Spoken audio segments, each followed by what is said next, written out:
Onde? Mas é real, é real. Meu Deus, saber que os piores seres humanos do país estão governando o país é uma coisa muito triste. Lembrar disso, né? Saber, a gente já sabe há décadas. Então que vamos! Contra todos os cretinos corruptos. Página 36. A figura representa o jardim de um parque público que está sendo reformado. Muito bem.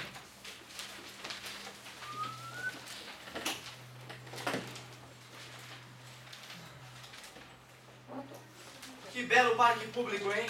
Escola, não. Hospital, não. Parque, sim. Pelo projeto, na parte verde será plantada grama e na parte rosa serão plantadas flores. Nessas condições, responda: qual a forma do jardim desse parque? Isso. Tem forma de um retângulo, tem forma retangular, né? O jardim deste parque tem a forma de um quadrilátero chamado retângulo. Infinitas outras maneiras, como a gente sabe. Letra B, meu G manco para variar. Qual figura geométrica representa a parte destinada às flores? Qual figura geométrica? Figura geométrica que é representada pela parte das flores é um losango. Losango, não tem essa. Letra C. Ao traçar as diagonais do losango, estava ali a resposta, Jezebel. O que se pode observar em relação aos lados do retângulo? Ao se traçar as diagonais do losango, tracei, né? O que se pode observar em relação aos lados do retângulo? Tem a mesma medida, né? Isso aqui tem a mesma medida disso, né? E isso aqui tem a mesma medida disso. É isso aí. Podemos observar que a medida da diagonal maior é a medida do lado maior do retângulo e a medida da diagonal menor é igual à medida do lado menor do retângulo. Isso eu escreverei tudo.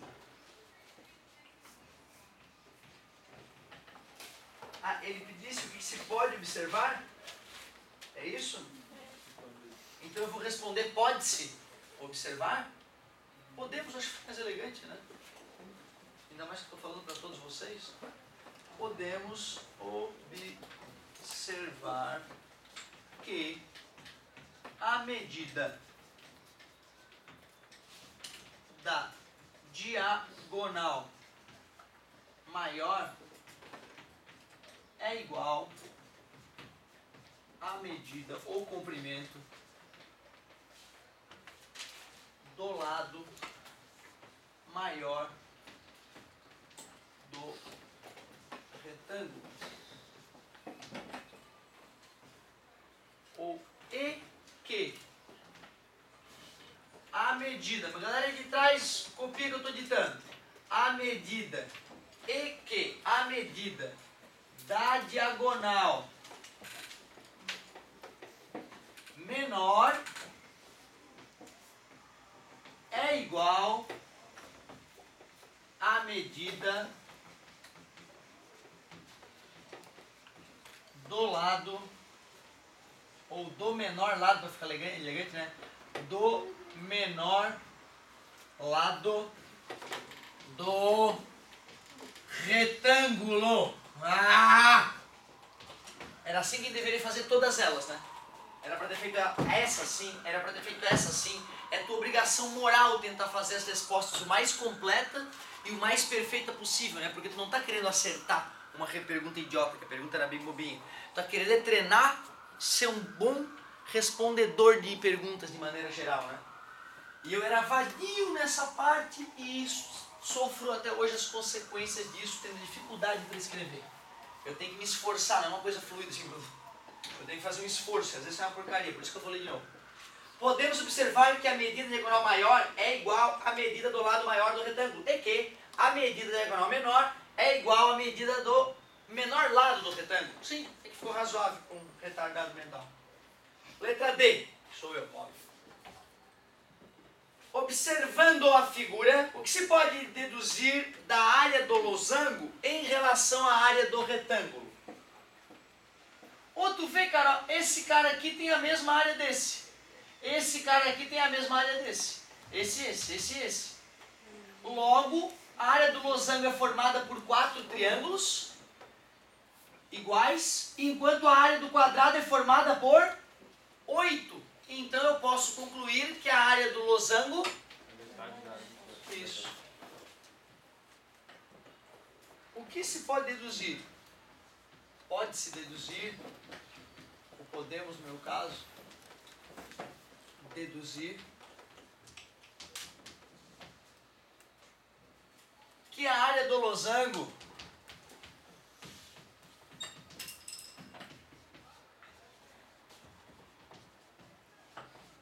é a metade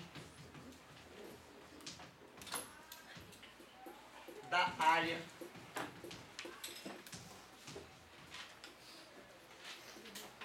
do retângulo. Obrigado. Pois, como é que a gente poderia completar? Como é que tu provaria isso? Pois, provar que é verdade. Acabei de falar, né? Isso, pois o retângulo é feito por 8 triângulos iguais, enquanto o outro é feito por 4 triângulos iguais. É só para provar, se fosse um vestibular que fosse decidir tua vaga para medicina, né? Para engenharia, ou para qualquer outro curso, para filosofia, né? O alemão noturno, não importa, o curso todos são nobres igualmente, tu pode te transformar em qualquer um desses cursos se aplicando adequadamente, apesar dos professores, apesar da falta de estrutura em alguns casos, porque estudar, né, é uma atividade tácita, como eu já te falei, né? Que ocorre dentro da tua cabeça, a gente nem sabe direito como é que acontece isso. E se tu te esforçar, como muitos outros seres humanos demonstram, tu vai ao infinito e além, em qualquer área. Qualquer área de arte e ciência, né? Qual é a expressão que determina a área do losango? Jezebel. Se a área do retângulo é lado vezes lado, a do losango é metade. Porém, essa é a resposta, teoricamente, né? Usando o A e o B que ele deu na figura. Mas vamos chamar assim, ó, para ficar elegante, ó, área de losango. Vai ser assim a partir de agora. Por que Dzão e Dzinho? Diagonal maior e diagonal menor. Muito bem. Qual que é a maior e qual que é a menor? Brincando, né? Pelo amor de Deus, não sabe disso. Que Deus te proteja. Dzão, né? Dzinho, só para garantir, sei lá. Sabendo que A igual a 120 e B igual a 45 determine a área total do jardim. Jezebel. Vamos que vamos. Complexa essa, hein? 120 vezes 45. A igual 12 vezes 45, 450 mais 90, que é 540. Com mais um zerinho, é isso? Metros quadrados. Era em metro quadrado. Depois, isso foi 1, né? Como? A área total do jardim. A figura representa o jardim. O jardim é o todo mesmo, né? Tem uma parte do jardim que é gramada e outra parte que é florida. Certo? A área total destinada às flores. A flor é a parte rosinha, né? Que é o losango, cuja área é a metade da área do retângulo. Metade de 5 é 2.500, metade de 700 é 200. 2.700 metros quadrados. 3. A área total destinada ao gramado é a outra metade, pelo amor de Deus. Se não fosse metade, a gente pegaria o total, subtrairia a parte florida e a parte gramada seria a diferença, que nesse caso, como é a metade, fico até um pouco ofendido com a pergunta. Beleza, questão 2. Essa aí eu lembro do ano passado o pessoal sofrendo um pouco para entender ela. Te concentra, meu querido, que é uma vez só. Se tu te concentrar ali, aquela questão 2 ali, tu mata tranquilo. A figura a seguir é composta de 4 retângulos de base 2 e altura 11. Os lados dos retângulos se interceptam, formam ângulos retos. Ah, tá. Os lados dos retângulos que se interceptam formam ângulos retos. Qual é a figura? Qual é a área da figura? Beleza, cara, tu vê, né? O risco que tu corre, se tu for ter um raciocínio muito simplista, é tu simplesmente pegar a área de um deles, né, já que é 2 por 11, multiplicar que dá 22, e achar que pelo fato de serem 4, multiplicar por 4 para dar 88. Esse seria o erro clássico, né? De tu não perceber que quando as áreas se sobrepõem, elas não vão se somar uma sobre a outra. Até porque, né, ele não deixou claro, são tira de papel, e eu cruzei as tiras de papel uma sobre a outra. Quanto papel existe ali? Eu vou ter que levar em conta o pedaço de papel que está embaixo um do outro, né? Aí daria 88 se fossem tiras de papel. 4 tirinhas de papel, deixa eu colocar as tiras aqui que vai ser importante.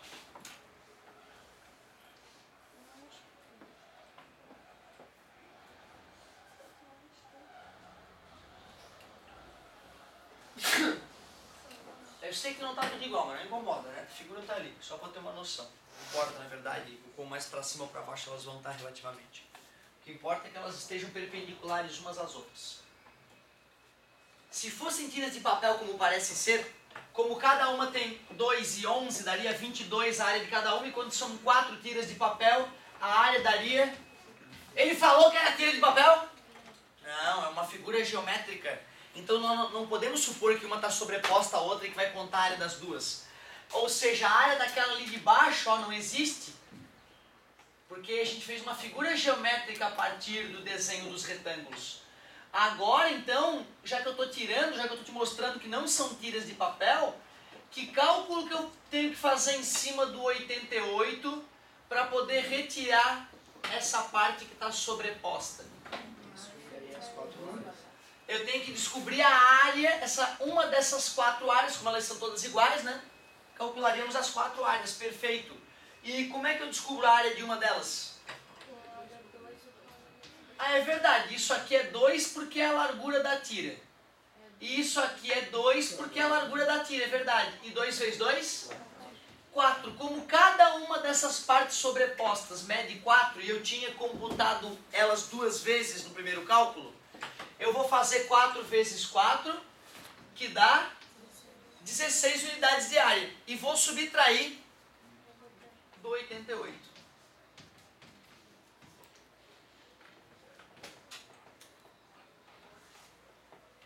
Ele falava em unidade?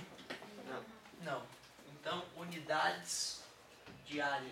Se fosse uma questão discursiva, é assim quem deveria agir para ganhar a pontuação toda. Realmente. Diz isso. Show de bola! Eu não vou também, a gente tem aquele momento, né, de perguntar ao doutor, né, que a gente vai na parte da apostila onde ele dá o gabarito. A Darumiru eu me recuso a fazer porque não tinha o que se confundir ali, não bater nenhuma insegurança, não tinha muito o que errar. Mas sempre bom o aluno fazer, né, acompanhar atentamente que o aluno sempre vai dando uma melhoradinha, né, uma fala que sai errada, vai dando uma pincelada na aula aí. Questão 2. Sempre gosto de lembrar também, né, gente, que eu gravo a aula para proteção nossa. Não é para tu ficar assistindo a aula, ao menos que tu, a aula foi legal, mas eu me distraí, ou não vim, ou, pai, olha só que aula maluca isso aí, cara, que é isso? Não quero mais ficar nesse lugar, bicho, que é isso? Né? Para tudo, é isso aí, não tô de sacanagem, é isso mesmo, uma proteção para ti. É um retardamento meu, às vezes é tiro no pé, mas aqui eu me sinto melhor, eu me sinto menos pior. Né? Quando eu vejo vocês indo mal, eu me culpo muito, eu sempre acho que a culpa é minha, mesmo eu tendo certeza que não. No final das contas sempre dá a sensação, o que eu estou fazendo de errado para essa gurizada não aprender. No final eu reconheço que é vadiagem mesmo e fico mais tranquilo. Mas não assistam às minhas aulas se tu tiver uma dúvida na matéria. O YouTube hoje tem os melhores professores do Brasil. Sim, parece que é déjà vu. Não, eu já te falei isso. Eu repito porque é importante tu saber. Às vezes tu baga uma olho da cara de uma aula particular, né, cara? Pela madrugada tem um cara muito mais foda que o professor particular no YouTube de grátis. Só tem que digitar o nome da matéria. Brota dezenas desde macaco velho dando aula até gurizada nova dando aula de todos os tipos. Aí tu só obedece o cara no vídeo, fica foda, vem tirar 10, é ridículo. Entendeu? Então é importante tu saber disso, né? Importante tu saber disso. Pai, não gasta dinheiro com aula particular, é menos que seja o último caso. Bota para estudar. Bota para estudar, isso que é importante. O ideal é que seja sozinho no começo. Certo, galerinha? Aproveitem, gente. Vamos! Questão 3. Que bela manhã para aprender matemática. Outdoor é um meio de comunicação muito... Considere o outdoor de forma retangular, 40 metros quadrados de área e com um dos lados 3 metros menor do que o outro. Qual é a medida do maior dos lados? Legalzinha já, não é? Como é que eu represento o fato de um ser 3 metros menor que o outro?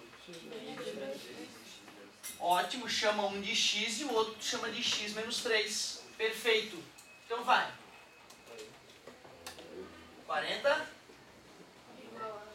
é igual x vezes x menos 3. Beleza, então o que nós estamos fazendo? Área é lado vezes lado, ou base vezes altura. Área é igual, a nossa base é o x, a nossa altura é x menos 3. E como o problema falava que a área é 40, depois a gente se preocupa com as unidades, nós igualamos esses fatos, né? Só para não ficar muito rápido aí. Então vamos lá, distributiva ou distributiva, 3x, subtraindo 40 em ambos os lados, está grandinho. O igual a zero aqui ou ali, tanto faz, porque é uma igualdade, não é uma seta. E aí virou uma equação de segundo grau. Soma menos b sobre a, menos b sobre a é a soma das raízes. Estou falando para uma equação no formato ax ao quadrado mais bx mais c. Menos b sobre a.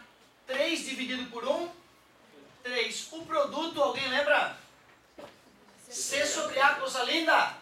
C dividido para A dá menos 40.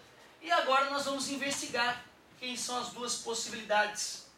Eu sempre te recomendei que começasse a investigar pelo produto. Tipo, 40 vezes 1. E aí tu vai alterando, né, proporcionalmente, inversamente proporcional, os números para que o produto continue dando o mesmo. Concorda comigo? E depois que tu não esgotar, porque só existem infinitas possibilidades, mas trabalhar pelo menos com os números inteiros possíveis ali, tu investiga o sinal e a soma.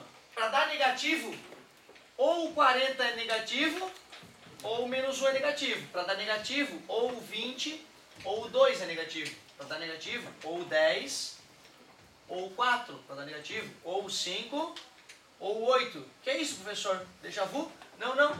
Déjà vu? Não, é porque eu estou tentando salvar mais uma vez um produto que deveria ser aprendido no passado. Certo? Uma das últimas chances em sala de aula, depois só apoio. E não é para fazer assim sempre, né? Estou te fazendo assim para tu entender como é que a tua mente vai trabalhar futuramente. Chega uma hora que tu olha, pensa e vomita a resposta. Certo? Acharam?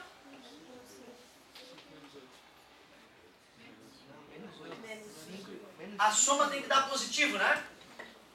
Certo? Menos b sobre a. E o produto negativo. Então, menos 5 e 8. Qual é a outra técnica legal para a gente achar Bhaskara? Achar Bhaskara. Quase acordando já. Duvido que tu acerte. Qual é a outra técnica para achar raiz?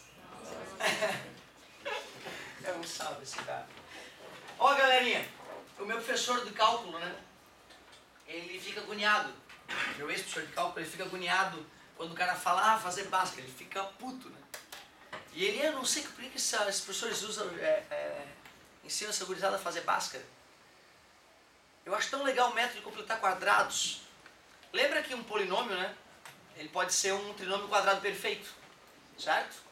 Beleza? Quando eu tenho uma equação de segundo grau, formada por um trinômio quadrado perfeito, como assim, professor? Tipo assim, quer ver, ó, x mais 2 ao quadrado, quanto é que é? Quadrado primeiro, 2 vezes primeiro segundo, mais quadrado segundo. Quando eu tenho uma equação de segundo grau desse tipo assim, ó, vamos pegar um número que tem raiz quadrada exata agora para botar aqui do lado de cá, 25, certo? Esse tipo de equação de segundo grau, o que a gente faz para resolver? Se a gente percebe essa malícia para não ter que trabalhar a equação. Tu fatora isso aqui, raiz quadrada do primeiro é x, raiz quadrada do último é 2. Tu testa, né, para garantir que seja um trinômio quadrado perfeito, para ver se esse cara do meio corresponde. E fica desse jeito. Como é uma igualdade, tudo que eu faço na esquerda, se eu extrair a raiz quadrada de um lado, extrai a raiz do outro. Porém, é uma das exceções que, para a gente não perder uma resposta, né, tem que botar o mais ou menos ali na frente. Já discutiu isso bastante ano passado. X mais 2 é igual a... Pronto. Ou mais ou menos 5. Então eu acho rapidamente o x' e o x duas linhas. Mais passa menos, né? 5 menos 2 é 3. Mais passa menos, menos 5 menos 2, menos 7. Beleza? O que Bhaskara fez? Bhaskara aplicou esse método numa equação genérica ax² mais bx mais c igual a 0. Ele fez isso. Ele deu um jeito de criar um trinômio quadrado perfeito usando letrinhas, extraiu a raiz quadrada dos dois lados, colocou mais ou menos, por isso que aparece raiz quadrada de delta com mais ou menos na frente, e depois isolou o x. Aí eu te dei as ferramentas para deduzir a fórmula de Bhaskara, na verdade. Te contei como é que se deduz a fórmula de Bhaskara. Não sei se a gente já deduziu. Não, no quadro a gente já deduziu, eu acho. Um momento sim. Não sei se foi apoio, talvez tenha sido apoio. Não sei se é aula normal. Mas é uma coisa assim, é muito desafiador. Eu fui aprender depois de velho deduzir a fórmula de Bhaskara, lamentavelmente. O que o meu professor de cálculo acha que a gente deve ensinar para vocês, ele deve saber mais do que eu, ele é doutor, né, cara, em cálculo, fez cálculo 3 vezes, ele fez o cálculo A, B, C e D, fez programa avançado de matemática na UFSC. Então o cara manja. Ele diz, eu não sou bom com números, mas a ideia da matemática ele é bom, tu vê. Um cara que dá aula de cálculo D, ele fala que não é bom com números, com multiplicação. Mas ele entende a ideia da matemática, ele é bom na teoria, né? Tu vê que interessante, o cara pode dar aula de cálculo sem ser um bom multiplicador de números. Pô, professor, como é que tu tá me fazendo multiplicar que nem um doente? Não, tu pode ser um bom professor de cálculo, mas não passar no vestibular para ser um bom professor de cálculo. Entendesse? Então tu vê, cara, olha só. O que eu tô te dizendo é que o que meu professor recomenda, e ele é muito melhor que eu e sabe o que fala, é que tu sempre que for resolver uma equação do segundo grau, transforme a expressão num trinômio quadrado perfeito na marra, que é o método de completar quadrados, que se chama, extrai a raiz dos dois lados colocando mais ou menos, e sempre deduz a Bhaskara, na verdade. Ou seja, sempre fazer o que o Bhaskara fez com as letrinhas, tem que fazer com os números que estão ali na frente. Pois é, cara, que interessante. A gente teria que pensar, né? O que eu tenho que fazer dos dois lados para poder transformar isso num trinômio quadrado perfeito, né? Essa é a ideia. As primeiras vezes que a gente vai fazer isso é bem desafiador. As primeiras vezes. Eu não sei se que vale a pena desvirtuar a aula de tamanho, se eu já dei a dica, né? Porque tu vê, raiz quadrada do primeiro é x, o primeiro cara tem que ser x. Raiz quadrada do segundo. Raiz quadrada de 40. Eu não preciso fatorar isso. Raiz quadrada de 40. Tem que ser negativo para dar negativo aqui, né? Tu vê, ó, raiz quadrada de menos 40, na verdade, né? Concorda comigo? Raiz quadrada de menos 40. Por isso que ele queria também que eu fizesse isso, né? Que no caso dele, dar número complexo não tinha problema. Isso aqui vai me dar uma dor de cabeça, essa porcaria aqui, né? Tenho medo de colocar o menos, olha só o perigo de a gente de repente fazer uma coisa que não estava projetada. Mas vamos só para tu sentir a ideia, né? Se eu fizer isso aqui elevado ao quadrado, essa parte vai surgir, concordam comigo? Essa parte vai surgir, né? Mas será que esse cara do meio vai surgir? Não vai, né? Vamos ver o que surgiria? Quadrado do primeiro menos 2 vezes o primeiro vezes o segundo, mais o quadrado do segundo. Concordam? Né? Se eu igualo isso a zero, daria igual a zero aqui, né? Certo? Então acabei conseguindo x ao quadrado menos 40. Só que a parte do miolo que eu gostaria que tivesse dado menos 3x acabou dando essa encrenca, né? Como eu queria que desse mais 3x aqui, eu poderia somar mais 3x em ambos os lados, por mais 3x poder aparecer, menos, né? Subtrair 3x em ambos os lados para poder aparecer esse miolo. E posso somar em ambos os lados o oposto disso aqui, né? Que aí ele some, né? Concorda comigo? Só que tu vê, eu vou acabar conseguindo então deixar a expressão do jeito que eu queria do lado de cá, só que do lado de cá vai aparecer menos 3x mais 2x raiz de menos 40, certo? Beleza? Então quer dizer que se eu pegar isso aqui, que é um trinômio quadrado perfeito, e somar isso aqui, tanto aqui quanto aqui, né? Certo? Eu vou conseguir deixar esse cara do jeito que eu quero. Isolando ele, eu extraio a raiz, e aí a raiz quadrada elimina o ao quadrado, eu vou conseguir deixar o meu x sozinho, né? Essa é a ideia do método, mas não ficou legal. Edita. Edita. Então eu estou devendo uma coisa para vocês, né? Uma coisa que já aconteceu outras vezes. Estou devendo para vocês o método de completar quadrados.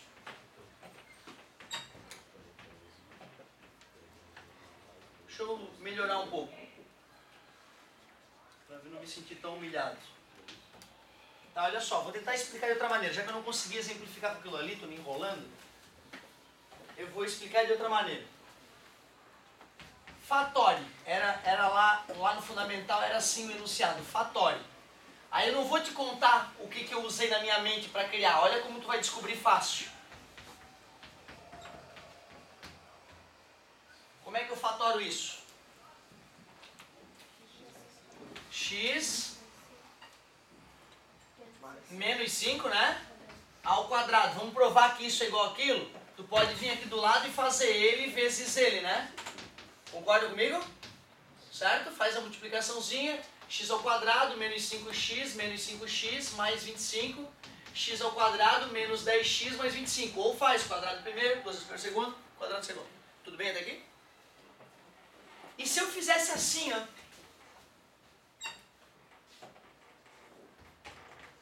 Fatore o lado, né? Melhore a expressão. Fatore essa expressão. Isso aqui é um trinômio quadrado perfeito? Não é, né? Não é um trinômio quadrado perfeito. Mas deveria ser que número aqui para poder ser um trinômio quadrado perfeito? Como é que eu transformo 23 em 25? Só que se eu somo 2 na esquerda para continuar igual, soma 2 na direita. Então virou x ao quadrado menos 10x mais 25 igual a 2. Agora dá para fatorar o lado esquerdo?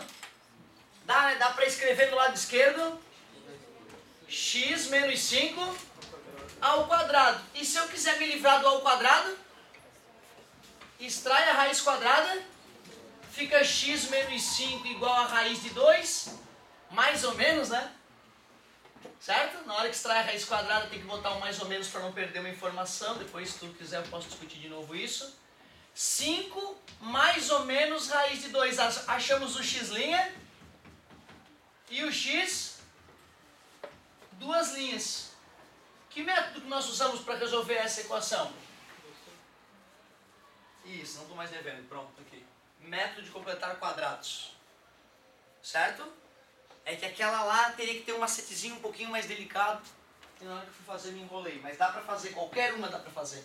Se Bhaskara sempre funciona, é porque dá para fazer a técnica de completar quadrados. Porque foi o que o Bhaskara não, mas o primeiro matemático, né, fez para matar a charada. Beleza? Então tu vê o que tu faz, né, cara, para usar o método de completar quadrados. Tu completa o quadrado, né, do número para transformar o trinômio num trinômio quadrado perfeito, fatora, e aí te livra do ao quadrado com a raiz quadrada em ambos os lados. Some a equação de segundo grau, tu mata a charada. Certo? Que desafio, que tarde seria a tua se tu te dá o trabalho de tentar só pensar, né, cara, sobre como nós faríamos isso só com as letras. Imagina que legal, como é que eu transformo isso num trinômio quadrado perfeito, né? Primeira coisa, o que eu teria que fazer com aquele cara ali mesmo? Transformar, não, o X sim, eu concordo, que em algum momento, mas eu não posso extrair a raiz só dele, né? Eu tenho que extrair todo mundo. E para eu poder extrair a raiz de todo mundo e ser fácil de extrair a raiz, seria legal que esse número aqui fosse um número elevado ao quadrado. Por isso que fatorar, certo? Mas é fácil quando eu tenho x na frente ao quadrado, né? E ali eu tenho A. Como é que eu me livro daquele A? Eu não posso dividir todo mundo por A aqui e aqui. Ficaria x ao quadrado mais bx sobre A mais c sobre A igual a zero. Concorda comigo? Ou aqui já ficou legal. Aqui já ficou legal para fazer o quadrado raiz do primeiro, né? Seria legal que esse cara agora também fosse um cara com raiz quadrada, né? E assim a coisa continua.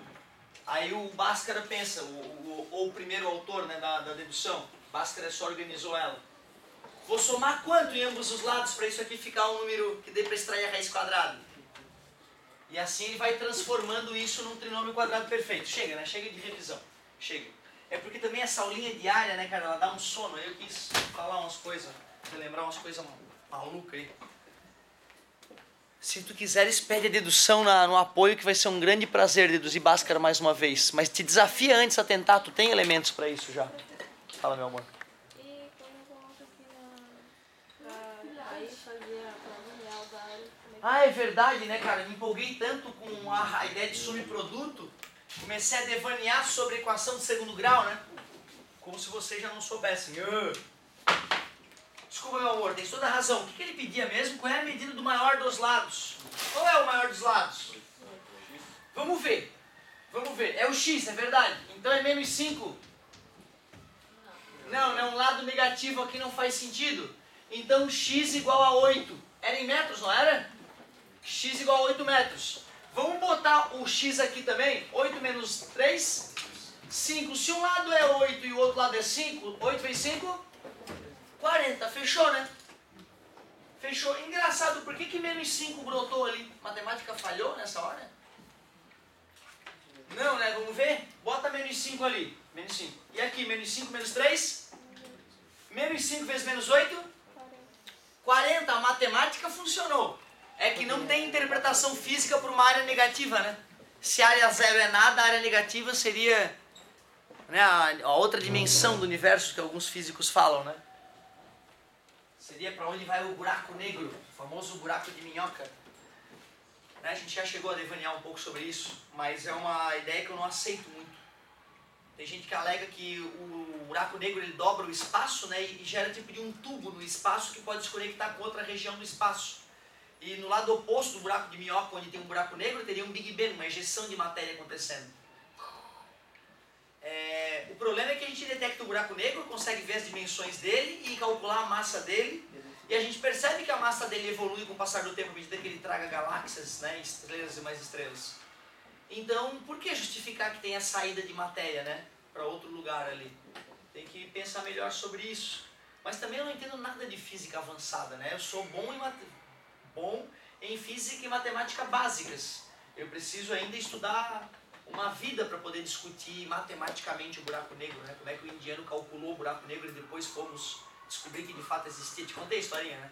O indiano começou a fazer as contas, porque massa atrai massa. Então uma poeira, né? Uma nuvem de poeira vai se acumulando, já que massa atrai massa, vai formando uma bola gigantesca, formando um planeta ou uma estrela, né? Formação de estrelas e planetas. Que vai ter na nossa oba, né? Provavelmente. Como é que se forma um planeta ou uma estrela? Sempre tem alguma questãozinha que faz a gente pensar sobre isso. E quando o Bohr e o Rutherford desenvolveram a ideia de átomo, a ideia moderna de átomos, né? O sistema de elétrons orbitando em camadas, em níveis, o átomo, e com a lei de Coulomb, né? Força entre cargas elétricas, e com as outras forças, nuclear forte e fraca do núcleo atômico, os físicos aprenderam a calcular quanta força um átomo consegue suportar antes de implodir, antes de colapsar. Porque se tu espreme demais um átomo, os elétrons podem colidir com os prótons, se transformando em nêutrons, e tu fazer o átomo encolher para um amontoado de nêutrons, que é o que acontece com a estrela de nêutron, né? Por isso o nome.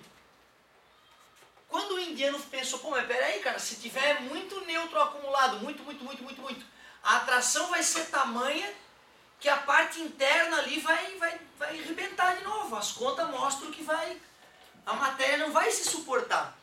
E aí o indiano mostrou um trabalho matemático, né, profundo, mostrando, olha, eu fiz um cálculo aqui, e se o Newton tiver certo, e se o Bohr e o Rutherford também tiverem certo, vai existir um corpo muito gigantesco aí no espaço que vai dar um problema, vai dar um buraco aqui na equação, vai dar problema.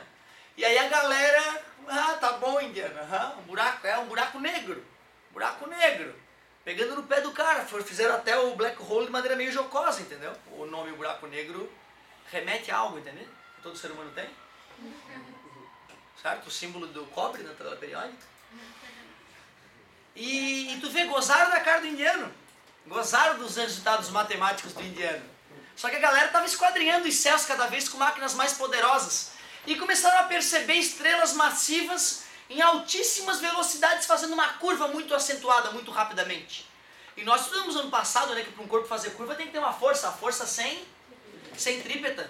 mv² sobre r. Depende da massa, da velocidade e do raio da curva que o objeto faz. Uma estrela altamente massiva, em alta velocidade, fazendo uma curva super fechada pela madrugada. Quem é que está fazendo essa estrela fazer essa curva? Vamos calcular a massa. Meu Deus, deu uma massa de milhares de galáxias. Que porcaria é essa? E o pior, não vem luz diretamente do objeto, mas tem que ter um objeto ali para estrela massiva e veloz fazer curva fechada. Puta merda, é um buraco negro. O indiano estava certo e nós gostando da cara dele, bicho.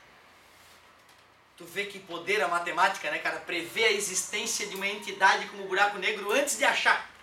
E depois tu, putz merda, existe mesmo aquele cálculo que eu fiz, aquilo é verdade, cara. Que poder essa criação humana que é a matemática que eu estou tentando ensinar. Agora essas áreas são ridículas, pela madrugada. Vamos voltar às áreas idiotas. Questão 3, tudo é um passo de cada vez, que temos que aprender áreas idiotas para depois pensar em buracos negros. Que tristeza. Enem! Agora vai, Enem! Olha que legal essa questãozinha, meu. Um pátio de grandes dimensões vai ser revestido por pastilhas.